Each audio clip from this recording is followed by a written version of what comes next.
Hello mga katubs, mabilis lang to ha. Kung saan nga may masarap ay dapat pinupuntahan. Charat! Alam nyo bang nag-undertime ako sa trabaho dahil may nag-invite sa atin na kumari kong expired.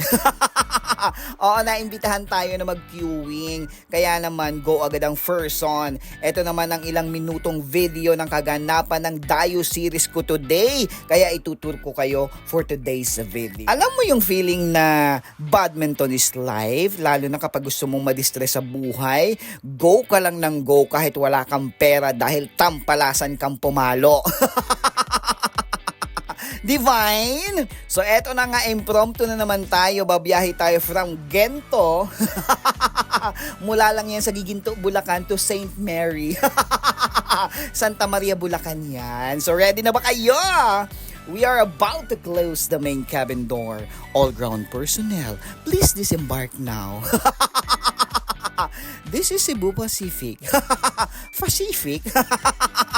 Katubs, babiyahe ka lang naman along MacArthur Highway mula Giginto going Santa Maria, Bulacan. Syempre, marami kang madadaan ng walks of life. Pag nakamotor ka, lalong mabilis kapag walang traffic. Pero nakakainit ng ulo yung mga motoristang literal na nakamotor.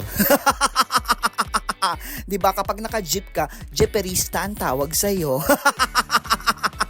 Walay yun. Alam mo, nakakainit talaga ng ulo pag nakikita mong may magjowang nagkukuning-ningan na nakaangkas sa motor. Tapos ang higpit ng pagkakapit dun sa driver niyang jowa na akala mo naman hindi sila maghihiwalay. Ay nako, pinaiinit niyo yung ulo ko itong wala akong jowa at hahanapin ko pa lang sa badminton court, Divine, kakalula. So eto na nga, papasok na tayo ng puwerta ng Bocaue.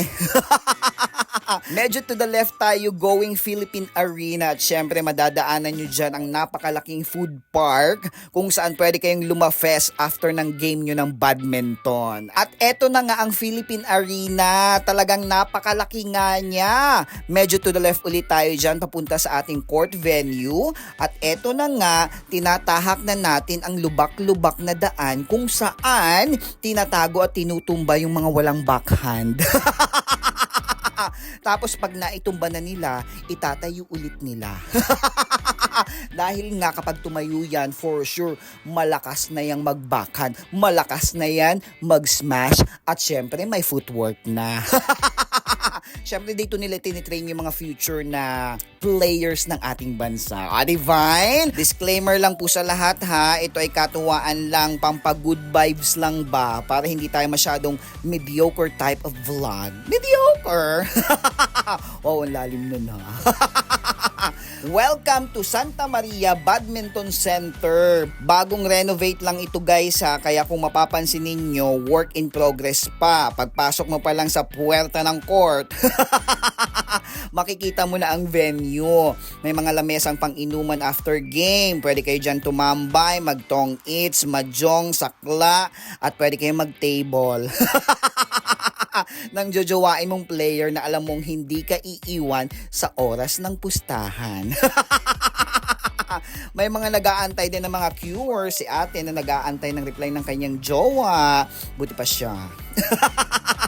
Mga nagpe-prayer meeting habang nag-aantay ng queuing game. At syempre, ang hindi mawawala yung kumustahan, Divine. Iba yung feeling na minsan excited ka makita yung mga kalaro mo sa mga ganitong pagkakataon kahit alam mong ma-error sila. Iba talaga yung kumustahan. Pampawala din ng stress in life yan, no? Lalo na pag pinag-uusapan talaga ninyo yung last naka-doubles ninyo kung bakit natalo kayo sa game. Pero bago tayo dumako dun sa exciting part, itur ko muna kayo ng very very light. Meron sila ditong tindahan ni Aling Maria. Eme lang yon. O, invento ko lang yon. Counter yan kung saan makakabili ka ng magagaling na ka-doubles na magiging jowa mo in the future.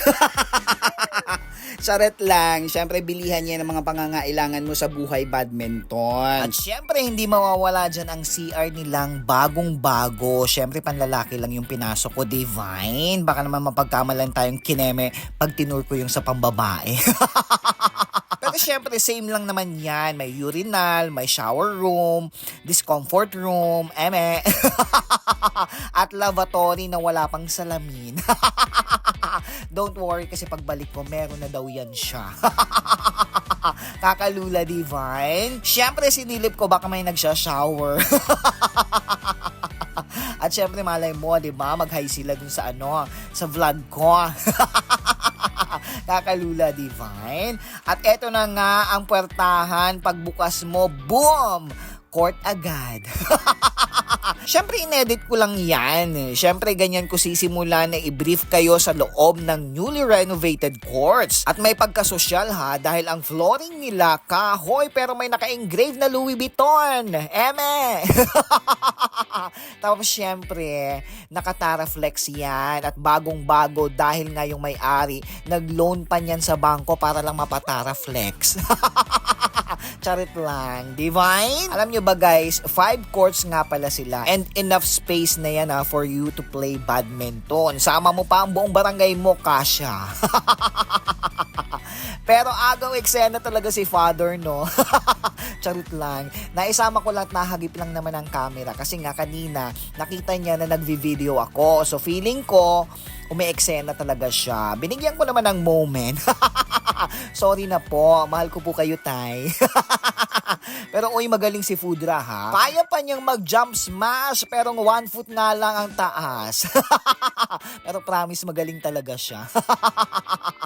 So eto na nga. Ako na ang i-eksena for this moment. Sa puntong yan, nagbibihis na ako dyan. Nag-ready na ako para sa play. Alam mo naman, larong-laro ka na. Kulang na lang sabihan mo yung cue master na ikaw ang unang isa lang sa pugon. At syempre, hindi mawawala yung tingin-tingin natin sa gilid. That moment talaga tinitignan ko kung may mga naka-look out. Kasi nga, tumitingin talaga ako, baka may mga gamit na pwedeng ma-omit. Tulad nito, pwede talaga to. Ay, di ko ginalaw yan ha. Baka may mag-comment, nawawalang shuttlecock akong pagbintangan nyo ha. Hindi no. Wala yung mga ibang mga magagaling na viewers na kilala ko. Pati yung crush ko na magaling lang mag-error.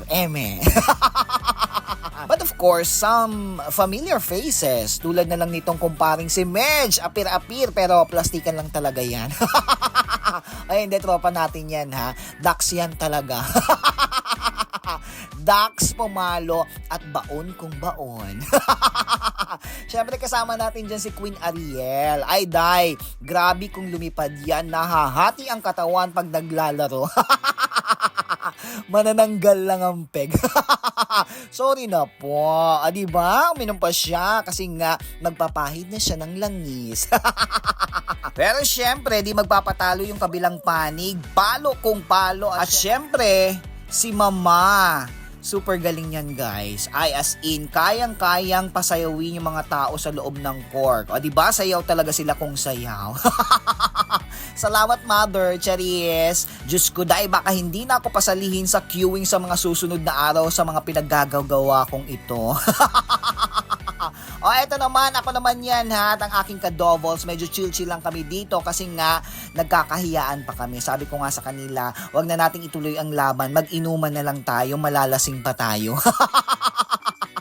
Di tulad nung iba, Diyos ko dahil hampas kung hampas. Pero alam nyo guys, good choice if dadayo din kayo dito sa Santa Maria Badminton Center. Googleable naman yan. And of course, kung papawis lang papawis ang hanap ninyo, napakainit dito. Charot.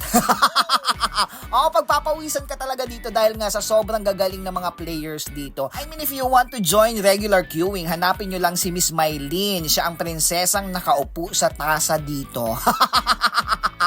Lang. Siya yung queue master dito every Monday and we will update you soon sa iba pang clubs na pwede ninyong makalaro. Kaya ano pa ang hinihintay ninyo?